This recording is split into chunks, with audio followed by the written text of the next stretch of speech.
Hello students. आज हम बात करते हैं चैप्टर नंबर 9 जिसका नेम है class and object.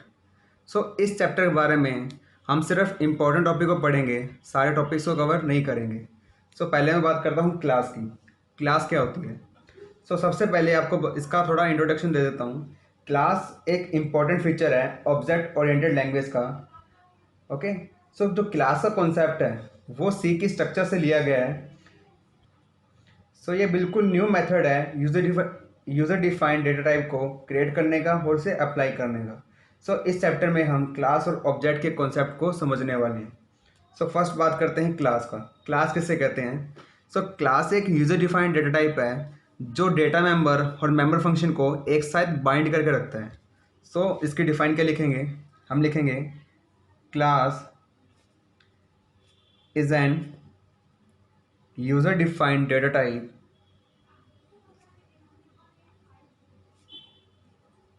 which binds the data member and member function together। जो डेटा मेंबर होता है आप उसको एज ए वेरिएबल याद रख सकते हो कि जैसे वेरिएबल को डिक्लेयर किया जाता है ठीक वैसे ही क्लास के अंदर डेटा मेंबर को डिक्लेयर किया जाता है। और जो मेंबर फंक्शन है वो ठीक वैसे ही डिक्लेयर किया जाएगा जैसे हम नॉर्मल फंक्शन को डिक्लेयर करते हैं। ओके। ये जो मेंबर फंक्शन होते हैं वो क्लास में तब डिक्लेयर करते हैं जब हम क्लास का डिक्लेरेशन करते हैं, यानी कि क्लास को शुरू करते ही हम इनके मेंबर फंक्शन को वहाँ पे डिक्लेयर करेंगे। क्लास को बनाते कैसे हैं, इसका सिंटैक्स क्या होगा? सबसे पहले हम लिखते हैं क्लास कीवर्ड, देन इसके बाद आएगा क्लास का नेम। ओके। यहाँ मैं करता हूँ ब्लॉक शुरू। इसके बाद यहाँ पे लिखा जाता है प्राइवेट कीवर्ड, देन इसके बाद डेटा मेंबर डिक्लेरेशन,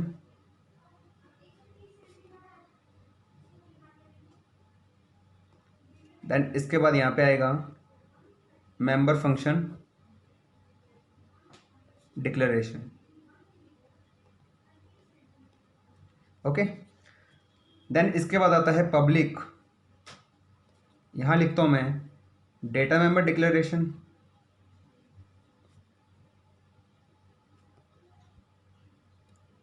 देन इसके बाद यहाँ लिखेंगे member function declaration. Okay. Then इसके बाद ब्लॉक बंद एंड सेमीकोलन। जो भी क्लास होती है वो हमेशा ब्लॉक बंद के बाद सेमीकोलन से टर्मिनेट होती है। अगर आप इसको सेमीकोलन का यूज़ नहीं करोगे तो आपकी क्लास टर्मिनेट नहीं होगी। ओके। अब बात करते हैं यहाँ पे प्राइवेट और पब्लिक सेक्शन की। ये दो सेक्शन है जो डेटा मेंबर और मेंबर फंक्शन को, अगर पहले बात करूँ प्राइवेट की, प्राइवेट में क्या होता है कि मोस्टली डेटा मेंबर को डिक्लेयर किया जाता है और पब्लिक के अंदर मेंबर फंक्शन को। ओके।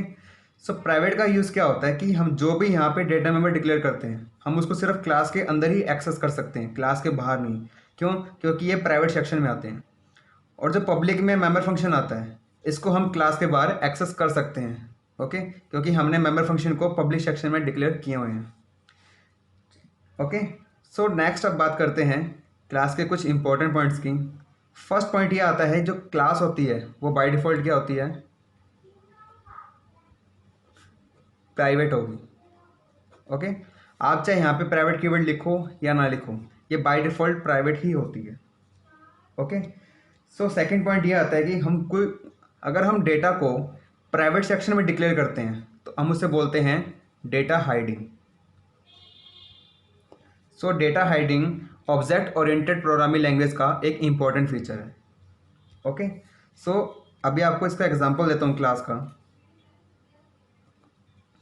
हमें पहले क्या करना है, क्लास कीवर्ड यूज़ करना है। क्लास नेम, तो आप क्लास का नेम कुछ भी ले सकते हो एज ए आइडेंटिफायर। यहाँ मैं क्लास का नेम लेता हूँ टेस्ट, ब्लॉक ओपन। अगर यहाँ मैं प्राइवेट को नहीं लिखूँगा तो ये बाय डिफ़ॉल्ट ही माना जाएगा। यहाँ मैं डेटा मेंबर को डिक्लेयर करूँगा। जैसे मैं बताया कि डेटा मेंबर वैसे ही डिक्लेयर होंगे जैसे हम प्रोग्राम के अंदर वेरिएबल को डिक्लेयर करते हैं। For example int x, y। Then इसके बाद पब्लिक, अगर आपको कोई भी मेंबर फंक्शन को क्लास के बाहर एक्सेस करना है तो आपको उसको पब्लिक में लिखना पड़ेगा। ओके, अगर आप पब्लिक कीवर्ड का यूज़ नहीं करोगे तो मेंबर फंक्शन भी प्राइवेट सेक्शन में ऑटोमेटिकली आ जाएंगे। देन इसके बाद हमें एक फंक्शन बनाना है, जैसे हम नॉर्मल फंक्शन बनाते थे ठीक वैसे ही यहाँ पे एक फंक्शन बनाएंगे। सो सबसे पहले लिखते हैं हम इसका रिटर्न टाइप, हम लिखते हैं वॉइड फंक्शन नेम कुछ भी इनपुट। ओके, उसके बाद यहाँ पे आर्ग्यूमेंट आते हैं। सो यहाँ पे उतनी आर्ग्यूमेंट आएंगे जितने हमने यहाँ पे डेटा मेंबर लिए हैं। यहाँ हमने 2 लिए हैं तो हम 2 आर्ग्यूमेंट लेंगे, इंट ए कोमा इंट बी। सो इसको मैं टर्मिनेट करता हूँ, अब इसको मैं डिफाइन नहीं करूँगा। सो सेकंड हम क्या करते हैं, अभी मैंने जो फंक्शन बनाया है वो बनाया इनपुट के लिए, यानी कि वैल्यू को देने के लिए। सो प्रिंट करने के लिए मैं अलग से फंक्शन बनाता हूँ वॉइड आउटपुट। सो यहाँ मुझे कोई भी आर्गुमेंट यूज़ नहीं करना, तो इसको मैं टर्मिनेट करता हूँ एंड यहाँ मैं क्लास को बंद करता हूँ। सो ये मैंने पूरी बात की थी क्लास के बारे में। सो नेक्स्ट हम बात करते हैं ऑब्जेक्ट की। सो ऑब्जेक्ट क्या होता है? सो ऑब्जेक्ट होता है वेरिएबल ऑफ क्लास। जो भी क्लास के वेरिएबल होते हैं उसे हम ऑब्जेक्ट कहते हैं। तो लिखता हूँ variable of class is known as object. Okay, आगे टॉपिक आता है कि ऑब्जेक्ट को कैसे डिक्लेयर किया जाता है। It means declaration of object.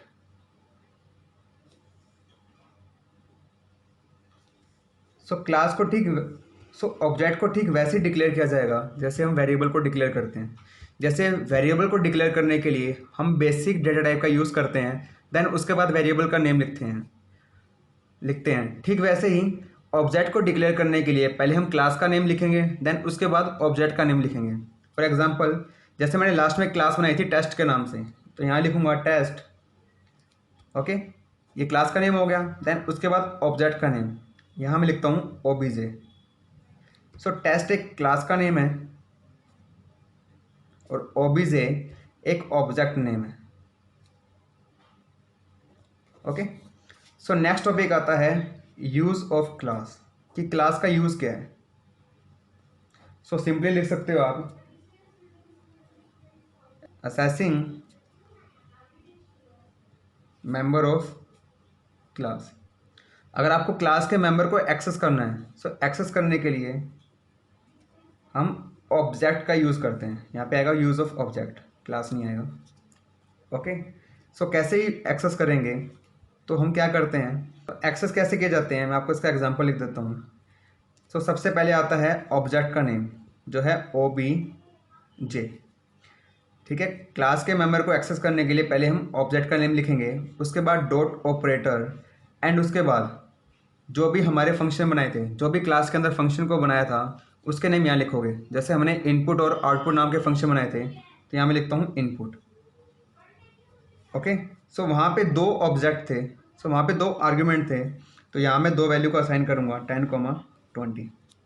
सो ये मेरा फर्स्ट जो मेंबर फंक्शन है वो एक्सेस हो चुका है। सो ऐसे सेकंड एक्सेस करूँगा ओबीजे डॉट आउटपुट। सो वहाँ पे कोई आर्गुमेंट नहीं था तो यहाँ भी कोई आर्गुमेंट नहीं आएगा।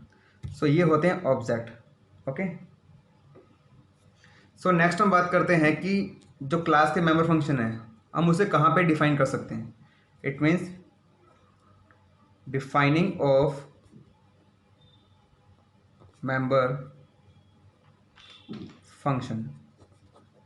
ओके, सो मेंबर फंक्शन को हम कहाँ पे डिफाइन कर सकते हैं। सो इसका आंसर आता है कि हम मेंबर फंक्शन को क्लास के अंदर भी डिफाइन कर सकते हैं एंड सेकंड हम क्लास के बाहर भी डिफाइन कर सकते हैं, यानी कि inside the class and outside the class. So अभी मैं आपको सिर्फ इसके सिंटैक्स बता रहा हूँ। पहले मैं बात करता हूँ इनसाइड द क्लास। सो जब भी हम क्लास के डेटा मेंबर को, क्लास के मेंबर फंक्शन को जब भी क्लास के अंदर डिफाइन करेंगे, सो उसका जो सिंटैक्स होगा वो ये होगा, जैसे हम नॉर्मल फंक्शन का सिंटैक्स लिखते हैं सेम वैसे ही सिंटैक्स लिखा जाएगा। पहले आता है रिटर्न टाइप, उसके बाद फंक्शन नेम, उसके बाद आता है आर्ग्यूमेंट लिस्ट। ब्लॉक शुरू, यहाँ पे आएगी स्टेटमेंट्स। आप जो भी फंक्शन के अंदर डिफाइन करना चाहते हो उसके स्टेटमेंट्स को ठीक ऐसे ही लिखा जाएगा। ओके, सो ये था inside the class. So second आता है outside the class. So class के जो मेंबर फंक्शन है उसको क्लास के बाहर कैसे एक्सेस कर सकते हैं, कैसे डिफाइन कर सकते हैं। सो डिफाइन करने के लिए पहले हमें उस मेंबर फंक्शन को क्लास के अंदर डिक्लेयर करना पड़ेगा। सो कैसे डिक्लेयर करते हैं, डिक्लेयर करने के लिए लिखोगे पहले उसका return type, function name, argument list. Okay, block शुरू नहीं करना, यहाँ पे लास्ट में आपको लगाना सेमीकोलन। ओके, सो यहाँ मैंने अभी डिक्लेयर किया है, अब इसको डिफाइन नहीं किया। डिफाइन अभी कहाँ करना है, क्लास के बाहर। तो इसका सिंटैक्स क्या होगा, तो सिंटैक्स लिखने के लिए हम क्या करेंगे, पहले उसका लिखेंगे रिटर्न टाइप, उसके बाद आएगा क्लास नेम।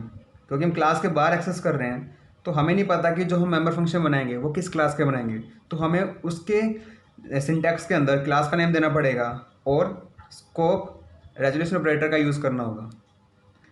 ओके, फिर उसके बाद ठीक वैसे ही फंक्शन नेम, आर्ग्यूमेंट लिस्ट। उसके बाद यहाँ पे आप क्लास को डिफाइन कर सकते हो। सिंपली करना क्या है, अगर आप कोई भी चीज़ को किसी के ब्लॉक से बाहर डिफाइन करते हो तो आपको सिर्फ क्लास नेम और स्कोप रेजोल्यूशन ऑपरेटर का यूज़ करना होगा। ओके, सो अभी आपको एक प्रोग्राम बना के दिखाता हूँ, आपको उसके अंदर इनसाइड द क्लास और आउटसाइड द क्लास का कॉन्सेप्ट समझ आ जाएगा। ओके, सो प्रोग्राम जो बनाऊंगा वहाँ पे सिर्फ 2 नंबर को प्लस करना है। ओके, सो या आप कुछ भी ले सकते हो, या आप रेक्टेंगल का एरिया फाइंड कर सकते हो। ओके, सो ज़्यादा डिफरेंस नहीं है क्योंकि जहाँ पे हम प्लस लगाएंगे वहाँ पे हमने मल्टीप्लाई का साइन यूज़ करना है। चलिए आपको एरिया ऑफ रेक्टेंगल का मैं प्रोग्राम बना के दिखाता हूँ। सो सबसे पहले हम लिखेंगे हेडर फाइल्स, वो तो आप लिख लोगे। मैं स्टार्ट करता हूँ क्लास से। सो क्लास का नेम मैंने लिया एरिया, ब्लॉक शुरू। देन इसके बाद यहाँ मैं लेता हूँ डेटा मेंबर। सो डेटा मेंबर क्या होगा, इंट एल कोमा बी, क्योंकि जब हम रेक्टेंगल का एरिया फाइंड करते हैं तो लेंथ इंटू ब्रेथ का लगाते हैं। सो मैंने लेंथ के लिए लिया है एल और ब्रेथ के लिए लिया मैंने बी। अब मुझे इनकी वैल्यू साइन करनी है, तो वैल्यू कौन देगा, मेंबर फंक्शन। सो मेंबर फंक्शन कहाँ डिफाइन होते हैं, पब्लिक में। सो यहाँ लिखता हूँ वॉइड इनपुट। सो जितने यहाँ पे डेटा मेंबर है उतने यहाँ पे आर्गुमेंट लूँगा। मैं लेता हूँ इंट एक्स कमा इंट वाई, ब्लॉक शुरू। अब एक्स वैल्यू देगा एल को, यानी कि एल इक्वल टू एक्स, क्योंकि हमेशा value right to left assign होती है। उसके बाद b equal to y and block बंद। सो अभी मैंने जो पहला फंक्शन डिक्लेयर किया है वो मैंने इनसाइड द क्लास किया है। जो सेकंड फंक्शन होगा, जो जहाँ पे हम इसके एरिया को प्रिंट करेंगे, सो हम करेंगे वो आउटपुट फंक्शन के अंदर। तो उसको मैं क्लास के बाहर डिफाइन करने वाला हूँ, लेकिन सबसे पहले हमें उसको क्लास के अंदर डिक्लेयर करना होगा। तो मैं लिखता हूँ void output no argument and semicolon. Okay, तो हमने यहाँ पे इसका ब्लॉक शुरू किया था तो हमने यहाँ पे सेमीकोलन यूज़ नहीं किया। हमें यहाँ पे ब्लॉक शुरू नहीं करना, तो हमें इसको टर्मिनेट करना होगा। देन इसके बाद मैं क्लास को टर्मिनेट करता हूँ। ओके, ये ब्लॉक यहाँ शुरू हुआ, यहाँ ख़त्म हो गया, ये ब्लॉक यहाँ शुरू होगा और यहाँ पे बंद हो जाएगा। सो अभी मैं इस फंक्शन को क्लास के बाहर डिफाइन करता हूँ। तो यहाँ लिखूँगा पहले return type void class name है एरिया, उसके बाद स्कोप रेजोल्यूशन ऑपरेटर, देन उसके बाद फंक्शन का नेम रहता है output and no argument. Okay, यहाँ लिखता हूँ C out area of rectangle, यहाँ कर दूंगा l multiply b and block बंद। ओके, यहाँ मैंने ब्लॉक बंद कर दिया, ये ब्लॉक यहाँ बंद हो गया। सो यहाँ मैंने आउटपुट फंक्शन को क्लास के बाद डिफाइन कर लिया है। हमने सिर्फ क्या किया है, सिर्फ क्लास नेम और स्कोप रेजोल्यूशन ऑपरेटर का यूज़ किया है। सो अब मुझे इनकी वैल्यू प्रिंट करवाने के लिए मुझे बनाने पड़ेंगे ऑब्जेक्ट। ऑब्जेक्ट बनते हैं मेन फंक्शन में। यहाँ लिखूँगा मैं वॉइड मेन ब्लॉक शुरू। सो मुझे ऑब्जेक्ट बनाने हैं। ऑब्जेक्ट कैसे बनते हैं, पहले आता है क्लास का नेम जो है एरिया, उसके बाद ऑब्जेक्ट का नेम मैं लेता हूँ ओबीजे, दैट इसके बाद क्लियर स्क्रीन। सो पहले ऑब्जेक्ट कॉल करेगा इनपुट फंक्शन को, मैं लिखता हूँ ओबीजे डॉट इनपुट। सो यहाँ पे 2 आर्ग्यूमेंट है, मुझे यहाँ पे 2 वैल्यू असाइन करनी पड़ेगी। मैं लिखता हूँ 10, 20। सेकेंड फंक्शन आता है आउटपुट, तो कॉल करेगा obj dot output, okay semicolon. Last में आता है get C H and block बंद। सो इसका जो आउटपुट आएगा वो ये आएगा, area of rectangle equal to 200, क्योंकि 20 × 10 200 आएगा। ओके, सो नेक्स्ट टॉपिक आता है एक्सेस मॉडिफायर्स। एक्सेस मॉडिफायर किसे कहते हैं? सो इसकी डिफाइन आती है, public and private keyword are called access modifier. Okay, so जो पब्लिक और प्राइवेट कीवर्ड होते हैं उसको एक्सेस मॉडिफायर बोलते हैं, क्योंकि ये दोनों ही सेक्शन या दोनों मॉडिफायर उस क्लास की प्रॉपर्टी को कंट्रोल करते हैं। ओके, सो पब्लिक और प्राइवेट में क्या डिफरेंस है, मैं आपको इसके 3 डिफरेंस बताता हूँ। फर्स्ट डिफरेंस ये है कि जो प्राइवेट सेक्शन में कुछ भी लिखा जाएगा, यानी कि जो भी डेटा मेंबर होंगे उसको हम क्लास के अंदर एक्सेस कर सकते हैं, लेकिन जो पब्लिक में लिखा होगा उसको हम क्लास के बाहर एक्सेस कर सकते हैं। सेकंड डिफरेंस ये आता है कि प्राइवेट सेक्शन के लिए हमें ऑब्जेक्ट बनाने की ज़रूरत नहीं होती, क्योंकि इसको हम क्लास के बाहर एक्सेस नहीं कर सकते, लेकिन पब्लिक मेंबर फंक्शन को एक्सेस करने के लिए हमें ऑब्जेक्ट बनाने की नीड होती है। थर्ड ये आता है कि जो प्राइवेट होता है इसके अंदर डेटा मेंबर को डिक्लेयर किया जाता है, और पब्लिक के अंदर मेंबर फंक्शन को डिक्लेयर किया जाता है। ओके, सो ये बात की थी मैंने एक्सेस मॉडिफायर के बारे में। सो नेक्स्ट टॉपिक आता है स्टैटिक डेटा मेंबर।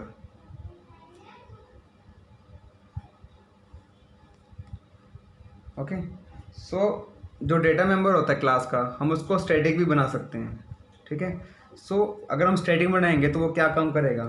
फर्स्ट काम ये करेगा कि जो भी डेटा मेंबर होता है, ठीक है, सो उसकी वैल्यू को 0 से इनिशियलाइज कर देगा। कब करेगा? जब हम उस क्लास के फर्स्ट ऑब्जेक्ट को क्रिएट करेंगे। सो क्या लिखेंगे हम? When it's initial value is 0, then its first object of class is created। Okay, second point ये आता है कि हमें सिर्फ डेटा मेंबर की सिर्फ एक ही कॉपी को क्रिएट करना है, सो उस कॉपी को हम बाकी अदर ऑब्जेक्ट्स के अंदर शेयर कर सकते हैं। It means only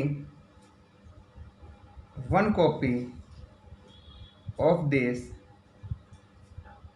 data member is created,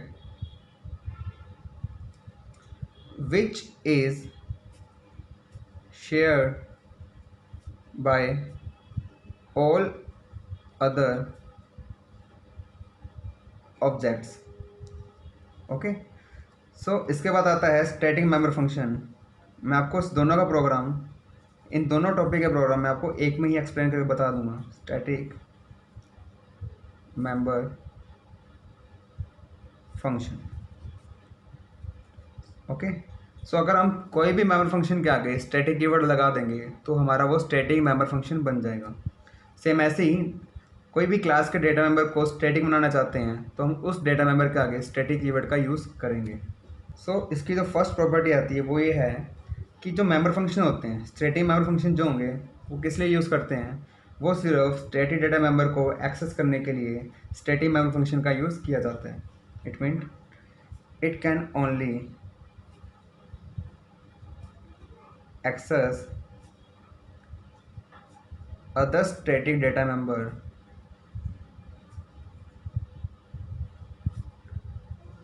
and member function। member function को भी ये एक्सेस कर सकता है अगर वो स्टैटिक है तो। सेकंड, अब बात करते हैं कि मेंबर फंक्शन यानी कि जो भी स्टैटिक मेंबर फंक्शन है उसको कैसे यूज़ किया जाता है, यानी कि इसको कैसे कॉल किया जाएगा। सो इसमें लिखेंगे it can call with name of class. Okay, so इन दोनों को कैसे बनाया जाता है स्टैटिक, तो मैं आपको इसका एक प्रोग्राम बना के दिखाता हूँ। सो फर्स्ट हमें यूज़ करनी है हेडर फाइल,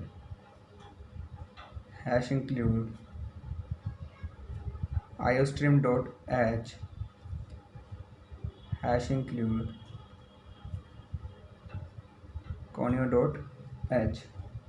सो उसके बाद हम डिक्लेयर करेंगे क्लास को। So class keyword and class का नेम लेते हैं टेस्ट, ब्लॉक ओपन। सो यहाँ मैं दो डेटा मेंबर लेने वाला हूँ। एक में लूँगा नॉर्मल जैसे इंट एक्स, और सेकंड लूँगा मैं static data member. So static बनाने के लिए आगे स्टैटिक कीवर्ड यूज़ करेंगे इंट वाई।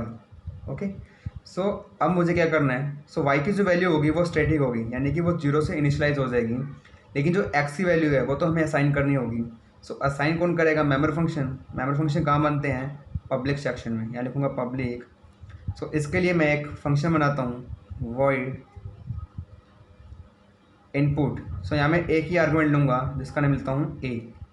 सो जो वैल्यू ए की होगी वो एक्स की हो जाएगी, यहाँ लिखता हूँ x equal to a and block 1। Okay, so अब एक्स और वाई को अलग अलग प्रिंट करना होगा। तो पहले मैं एक्स को प्रिंट करने के लिए फंक्शन बनाता हूँ जो लिखूँगा वॉइड डिस्प्ले एक्स। सो कोई आर्गुमेंट नहीं लेना, ब्लॉक शुरू, यहाँ लिखता हूँ C out value of x, यहाँ प्रिंट करूँगा एक्स को एंड ब्लॉक 1। ओके, देन इसके बाद मुझे वाई को प्रिंट करना है। सो वाई जो है वो स्टैटिक डेटा मेंबर है, तो मुझे यहाँ पे स्टैटिक मेंबर फंक्शन बनाना पड़ेगा। तो यहाँ मैं लिखूँगा static void display y, block शुरू, C out value of y, यहाँ वाई प्रिंट करेगा, ब्लॉक बंद एंड क्लास टर्मिनेट कर देंगे। सो अब क्या करना है, सो अब जो हमने डेटा मेंबर बनाया है इसको अभी क्लास के बाहर ग्लोबली रिप्रेजेंट करना होगा। सो उसको कैसे करेंगे, तो मैं लिखता हूँ पहले इसका, जैसे वाई डेटा मेंबर स्टैटिक है तो पहले इसका लिखूँगा मैं टाइप इंट, उसके बाद क्लास का नेम। जैसे मैंने आपको बताया कि अगर कोई भी चीज़ को हम बाहर डिफाइन करते हैं तो उसका क्लास का नेम और स्कोप रेजोल्यूशन ऑपरेटर का यूज़ किया जाएगा। सो क्लास का नेम है टेस्ट, देन उसके बाद स्कोप रेजोल्यूशन ऑपरेटर, उसके बाद इस डेटा मेंबर का नेम जैसे कि वाई है, यहाँ पे सेमीकोलन लगा देंगे। ओके, सो अब ये मेन फंक्शन के अंदर एक्सेस हो सकता है। सो हम बनाते हैं main function void main, block शुरू। तो सबसे पहले हम बनाएंगे इस क्लास के ऑब्जेक्ट। सो बनाता हूँ टेस्ट T1। ओके, यहाँ लगाता हूँ क्लियर स्क्रीन। तो सबसे पहले मैं इस फंक्शन के अंदर ए की वैल्यू असाइन करूँगा। मैं लिखता हूँ T1 डॉट इनपुट, यहाँ वैल्यू असाइन करता हूँ मैं 10। ओके, सो यहाँ पे एक चीज़ और ऐड कर देता हूँ, जब भी वैल्यू ए की एक्स में असाइन हो तो यहाँ पे वाई एक इंक्रीमेंट ले। तो हम चेक कर सकते हैं कि यहाँ पे वाई इंक्रीमेंट हो रहा है या नहीं हो रहा। सो देन इसके बाद T1 डॉट, इसको कॉल करता हूँ डिस्प्ले एक्स को। ठीक है, अब मुझे कॉल करना है इसको। सो इसको मैं ऐसे कॉल नहीं कर सकता। सो कॉल करने के लिए क्या करूँगा, पहले जैसे मैंने आपको सेकंड पॉइंट बताया कि स्टैटिक मेमोरी फंक्शन को कॉल करने के लिए हमें क्लास का नेम यूज़ करना होगा। सो क्लास का नेम है टेस्ट, देन उसके बाद scope resolution operator, then function का नेम जो है display y. Okay, get C H and block 1। So इसका जो आउटपुट आएगा वो सिर्फ इतना ही आएगा, value of x equal to 10, value of y equal to 1। कैसे हुआ, क्योंकि जैसे ए ने वैल्यू एक्स को साइन की तो नीचे इंक्रीमेंट होगा वाई, क्योंकि वाई की वैल्यू जीरो से इनिशलाइज होती है। जब यहाँ पे इस कमांड को एग्जीक्यूट किया जाएगा तो यहाँ पे वाई की वैल्यू एक से इंक्रीज हो जाएगी, तो यहाँ पे वाई की वैल्यू क्या प्रिंट होगी 1। सो बात करते हैं लास्ट इंपॉर्टेंट टॉपिक की जो है फ्रेंड फंक्शन।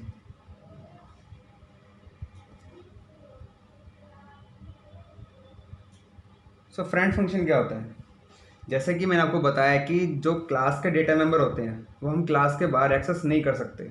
ओके, सो जो फ्रेंड फंक्शन होता है वो प्राइवेट डेटा को अपने ऑब्जेक्ट के थ्रू उस फंक्शन को एक्सेस कर सकते हैं।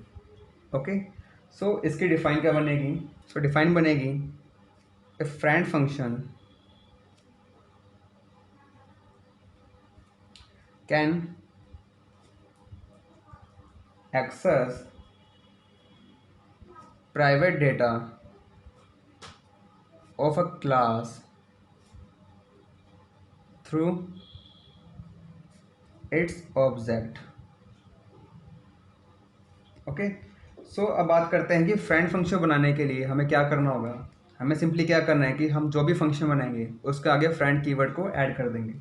इट मीन्स दिस फंक्शन यानी कि फ्रेंड फंक्शन इज डिक्लेयर्ड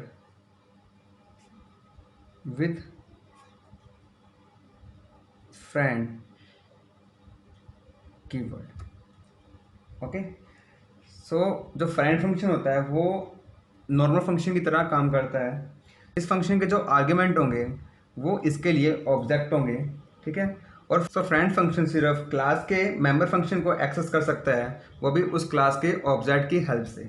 सो वो कैसे करता है, हम इसका प्रोग्राम समझ लेते हैं।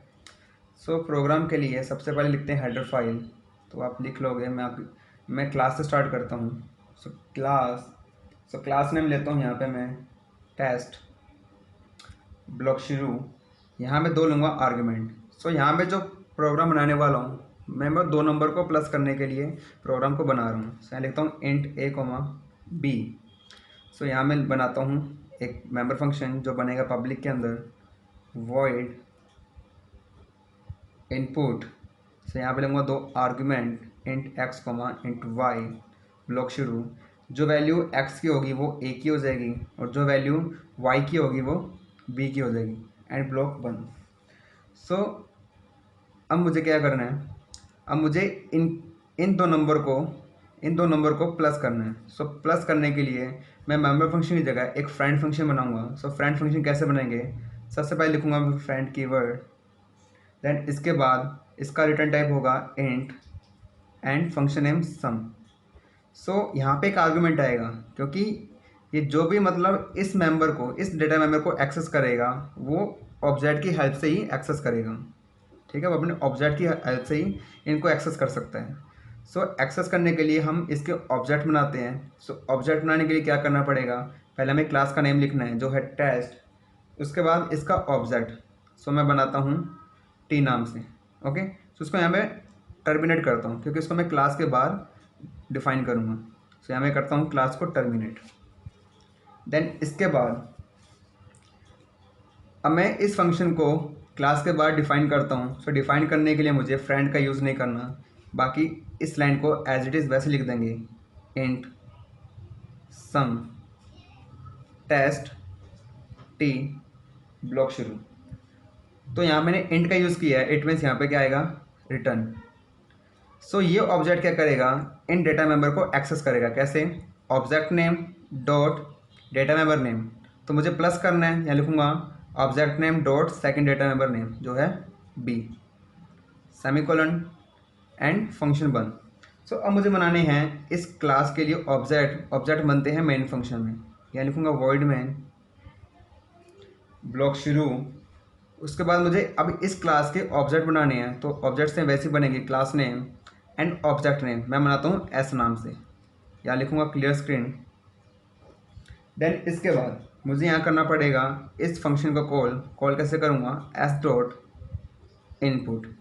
सो यहाँ पे 2 आर्ग्यूमेंट है, यहाँ मैं 2 वैल्यू साइन करूँगा 10, 20। उसके बाद मैं इसको कॉल करूँगा।